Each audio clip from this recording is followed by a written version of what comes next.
In cults, you hear stories about people who commit mass suicide.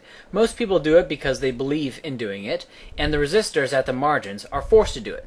Most people in the cult believe they'll be going to some magical place when they die, and it's rather pathetic how this occurs. People are afraid of death, then they make up stories about heaven to make themselves feel better about death, then they go, "Gee, this heaven place sounds really nice. I think I'll kill myself." The pharaoh's entourage was also buried with him, and they drank poison and believed they would serve him in the afterlife. The first states were made and maintained by cults. Today, these cults are more rare and are in fact identified as peculiar things, but in the BCs, they were all over the place. But as humanity progressed through the psychoclasses, see psychohistory, states could no longer be created from cults.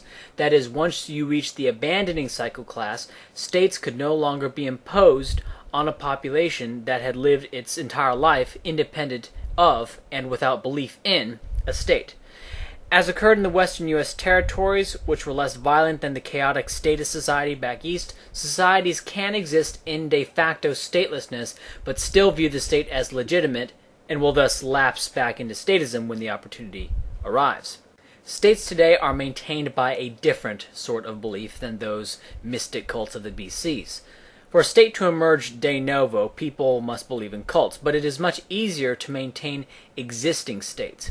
If the state makes laws, settles disputes, and provides protection, and the population has lived with this state their entire lives, they will default to the state for answers on these issues. When someone talks about a stateless society, a flurry of questions will come up, and having lived under a state, they know the state can kind of sort of do these things, but how would a stateless society do these things? They're just not sure, and since humans are risk-averse, they will only embrace the idea of a stateless society if they have no other viable option.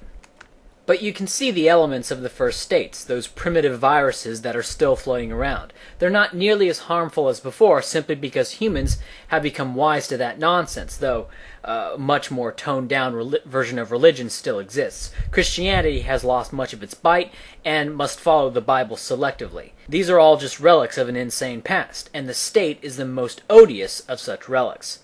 The arguments have been made. Free market arguments always win out if they are truly free market arguments. A lot of times you'll get Republicans defending corporations, immigration restrictions, and warfare, and so those things are often lumped in with free market arguments.